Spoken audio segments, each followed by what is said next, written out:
Surat police દ્વારા વિદેશી દારૂનો જથ્થો પકડવામાં આવતો હોય છે, ત્યારે આ ઝડપાયેલા દારૂનો નિયમ મુજબ નાશ કરવામાં આવતો હોય છે। સુરત શહેરના ઝોન 4 માં આવતા વિસ્તારમાંથી ઝડપાયેલા વિદેશી દારૂના 50 લાખના જથ્થાનો નાશ કરવામાં આવ્યો।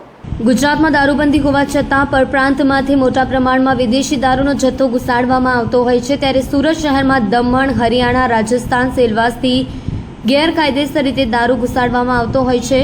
સુરત શહેરના ઝોન 4 માં આવતા પોલીસ સ્ટેશન વિસ્તારમાંથી 50 લાખનો વિદેશી દારૂ ઝડપાયો છે, જેનો આજરોજ પોલીસે બુલડોઝર ફેરવીને નાશ કર્યો છે। जी सर, जोन 4 विस्तार में दारू नाश करने का है, कितना टोटल होगा और किस तरह से कार्यवाही? टोटली जोन 4 विस्तार की 46,203 बोटल्स हैं और 85 लाख रुपए का टोटल मुद्दा माल है, जिसका आज नाश किया जा रहा है। कौन से पुलिस स्टेशन विस्तार में? ये अठवा, उमरा, वेसू, अल्फान, खटोदर और पांडेसरा 6 पुलिस स्टेशन का है। तो इनका जो प्रोसीजर होता है वो पूरा करके और बाद में आज अभी प्रांत साहब हैं, मामलादार श्री हैं, सारे पीआई जेसीपीज हैं, इनकी हाजिरी में अभी काउंटिंग चल रही है। इसके बाद में मुद्दा माल का नाश कर दिया जाएगा। Thank you. હે ભગવાન, હવે આજ જોવાનું બાકી હતું। ઓલપાડ કરંજ રોડ ઉપર આવેલા ખેતરમાંથી ઊભા ડાંગરનો પાક કાપી ચોરી થયા હોવાની ફરિયાદ પોલીસ ચોપડે નોંધાઈ છે। ઓલપાડ તાલુકાના હતીસા ગામે ખેડૂતના ડાંગરના ખેતરમાંથી કોઈ હરામખોરે ઊભા ડાંગરના તૈયાર પાકની 70 થી વધુ ખામણીઓ ભાગ વચ્ચેથી કાપીને નુકસાન કરતા અન્ય ખેડૂતો ફફડી ઉઠ્યા છે।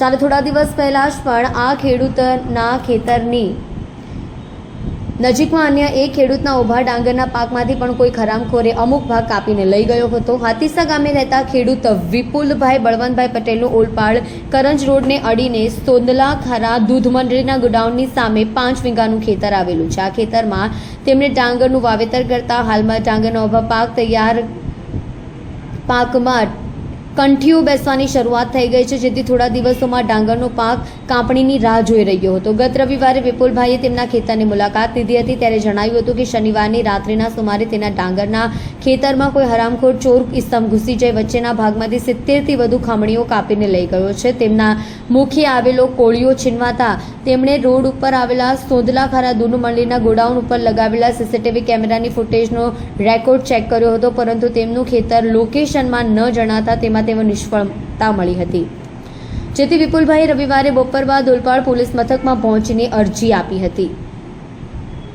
जी, आपનું નામ? વિપુલભાઈ બળવંતભાઈ પટેલ। વિપુલભાઈ, શું ઘટના બની છે? આપ ખેડૂત ડાંગરની ખેતી કરતા છે, શું ઘટના બની? મારા ખેતરમાંથી ભાત કાપીને લઈ ગયા છે ચોરી કરીને। તો શું લાગી રહ્યું છે? કેવી રીતે કાપીને કોણ લઈ ગયું લાગે? હવે દાંતી કાપીને લઈ ગયા છે, નીચેથી ઘસીને 70 જેટલા ઠુમરા છે। એમાં અડધી ગુણ જેટલું ભાત થાય છે, એમાં અમારો 500 રૂપિયાનો ભાવ ગણે તો 1500 રૂપિયાનું ભાત થાય। કાપી ગયું છે કોઈ? હા, ચોરી કોઈ કાપી ગયું છે। ક્યારે ઘટના બની? સાંજના 5 વાગે શનિવારે। ક્યારે જોયું તમે? મેં શનિવારે જ જોયું છે, સાંજના 5 વાગે। કોઈ ફરિયાદ કરી છે આ મામલે?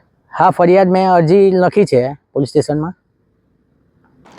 શિક્ષણ મંત્રીના વિસ્તારમાં આવેલી સરકારી શાળામાં આપ ગુજરાતના મહામંત્રી શ્રી રાકેશ શિરપરાની આગેવાનીમાં તમામ કોર્પોરેટરોએ સફાઈ અભિયાન હાથ ધરી રચનાત્મક વિરોધ કર્યો છે। આ તબક્કે પ્રદેશ મહામંત્રી રાકેશ શિરપરાએ જણાવ્યું હતું કે રાષ્ટ્રપિતા પૂજ્ય મહાત્મા ગાંધી બાપુની જન્મ જયંતિ સમયે સ્વચ્છ ભારત મિશનને 10 વર્ષ પૂર્ણ થયા છે। આ યોજનામાં અબજો રૂપિયા વપરાય છે, આમ છતાં ગુજરાતની સરકારી શાળાઓમાં શાળા સફાઈ માટે પૂરતી ગ્રાન્ટ આપવામાં આવતી નથી। શિક્ષણ મંત્રીના પોતાના શહેર અને વિસ્તારમાં શાળાઓને સાફ સફાઈ માટે માત્ર 2 થી 4,000 રૂપિયાની ગ્રાન્ટ દર મહિને આપવામાં આવે છે। આને કારણે બાળકોને ગંદકી જગ્યામાં ભણવું પડે છે અને મધ્યાહન ભોજન પણ ત્યાં જ લેવું પડે છે। ગુજરાતના તમામ વાલીઓ વતી અમારી માંગણી છે કે ગુજરાતની તમામ સરકારી શાળાઓમાં કાયમી સફાઈ કર્મચારીઓની નિમણૂક કરવામાં આવે અને એ નિમણૂક ન થાય ત્યાં સુધી શાળા સફાઈની ગ્રાન્ટમાં વધારો કરવામાં આવે। નમસ્કાર, હું રાકેશ શિરપરા, પ્રદેશ મહામંત્રી આમ આદમી પાર્ટી ગુજરાત। આવતીકાલે સમગ્ર વિશ્વ પૂજ્ય મહાત્મા ગાંધી બાપુની જન્મ જયંતિ ઉજવશે। કેન્દ્ર સરકારે લોન્ચ કરેલી સ્વચ્છ ભારત યોજનાને આ પ્રસંગે 10 વર્ષ થવા આવ્યા છે અને યોજનામાં કરોડો અબજો રૂપિયા ખર્ચાયા છે। ત્યારે વાત કરવી છે મારે ગુજરાતની સરકારી શાળાઓની। અત્યારે અમે જે સરકારી શાળામાં ઊભા છીએ એ છે શિક્ષણ મંત્રીના વિસ્તારમાં આવેલી એક સરકારી શાળા।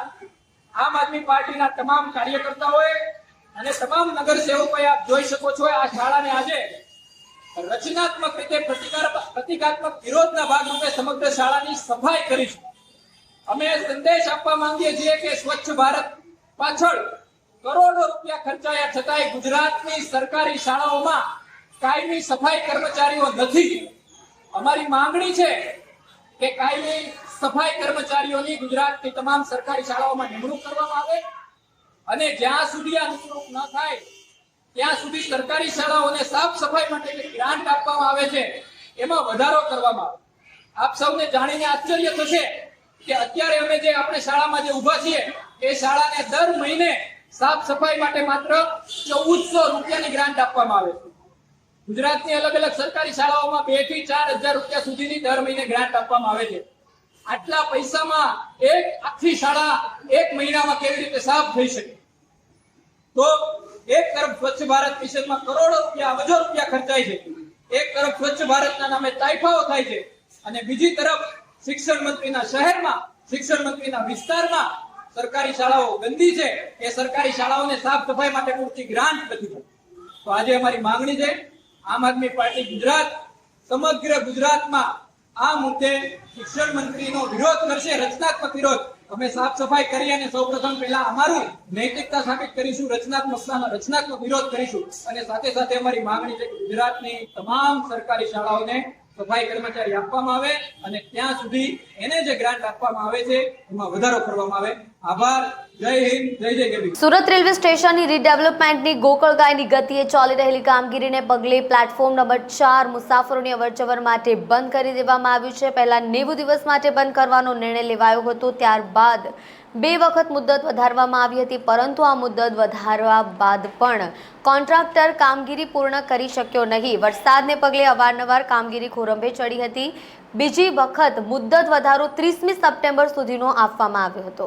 રેલવે સ્ટેશન પર પ્લેટફોર્મ નંબર 4 છેલ્લા 4 મહિનાથી બંધ છે. પ્લેટફોર્મ નંબર 4 પરથી ઉપડતી ટ્રેનોને ઉધનાથી દોડાવવામાં આવી રહી છે. 30મી સપ્ટેમ્બર સુધીમાં કામગીરી પૂરી થઈ જશે તેવી કોન્ટ્રાક્ટરે બાંહેધરી આપી હતી, પરંતુ 2 વખત મુદત વધારવા છતાં કામ પૂર્ણ નહીં થતા હવે અચોક્કસ મુદત માટે એટલે કે બીજી નોટિસ જારી કરવામાં નહીં આવે ત્યાં સુધી પ્લેટફોર્મ બંધ રહેશે. હવે 30મી સપ્ટેમ્બર સુધીમાં કામગીરી પૂરી નહીં થતાં કંપનીએ ત્રીજી વખત મુદત વધારો માંગ્યો હતો, પરંતુ આ વખતે કઈ તારીખ સુધી બંધ રાખવું તે અંગે કોઈ ફોડ પાડવામાં આવ્યો નથી.